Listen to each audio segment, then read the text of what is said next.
this is our bacteriology lab. I run the beach sampling program here, but we also do a lot of beach water water quality testing for Cape Cod, the residents of Cape Cod. We also do water departments. They are required to do routine monthly testing, and they bring all of their samples here. We do it for several of the towns, the town water departments here in Cape Cod.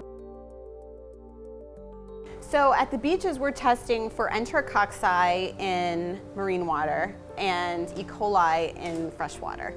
And these bacteria are not necessarily harmful in and of themselves. They're called indicator organisms, which means that they could be indicative of more harmful pathogens in the water. And the reason that we test for these and not for those other organisms, Giardia, Cryptosporidium, the big bad ones that you've heard about, is because it's cheaper and easier to isolate out these bacteria and grow them and count them here. So they're nice because usually when they're present, they're associated with other more harmful pathogens. So those are the two, and those are, we're required to test for those organisms in the Massachusetts Bathing Beach regulations. So we do those analyses, and then if there is a level that exceeds the state limit, then we report that information to the towns. Most of the beaches get tested every week. Some of the beaches have variances, which means they get tested monthly.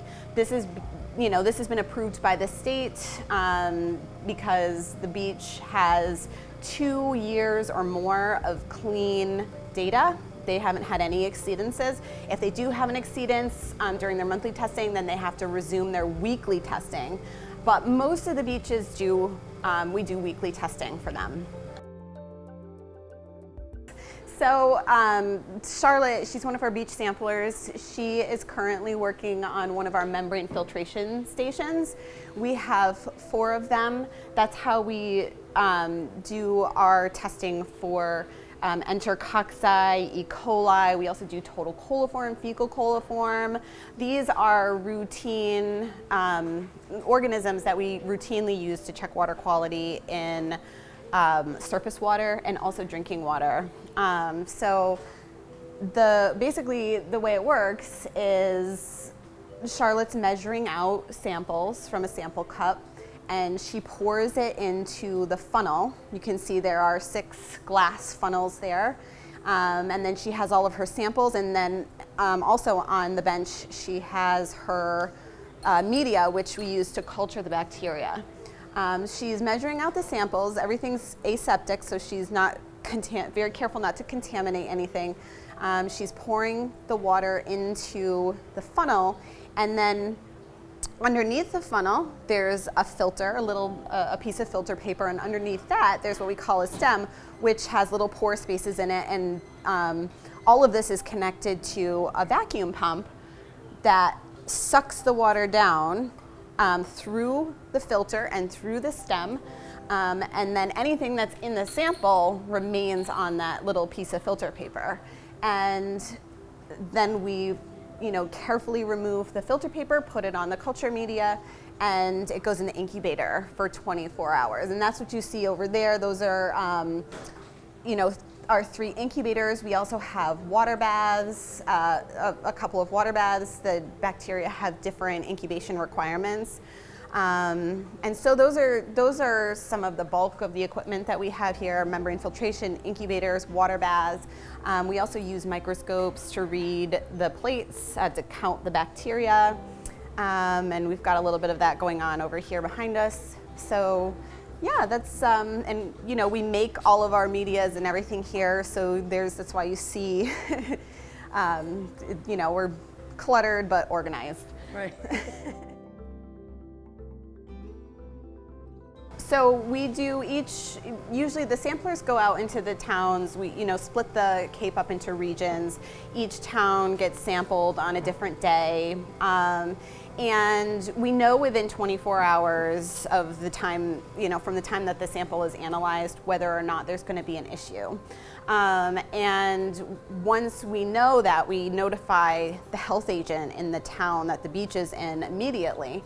Now, according to the regulations, the beaches, unless they have a history of repeated exceedances, the beaches don't have to be closed unless there are 2 consecutive exceedances. So if there's one, if we analyze a sample and it comes back with a level higher than the state limit, then we automatically go out and take a retest that day. And then if that retest fails, then the beach has to be closed.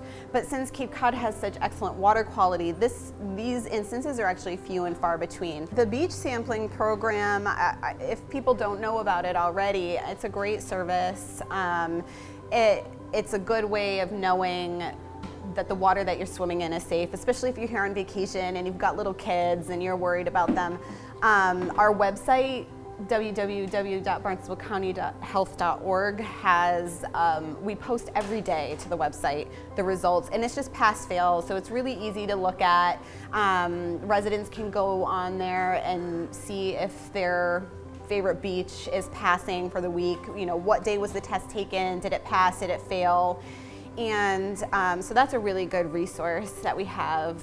Also, I would urge residents to look for those signs. We have posting signs at the beaches, or the towns post them.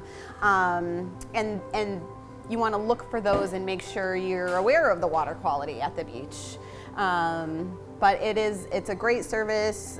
These samplers that you see working here are out every day, most of the morning into the afternoon, battling bad weather, tides, you know, and I think it's a great service to the residents of Barnstable County.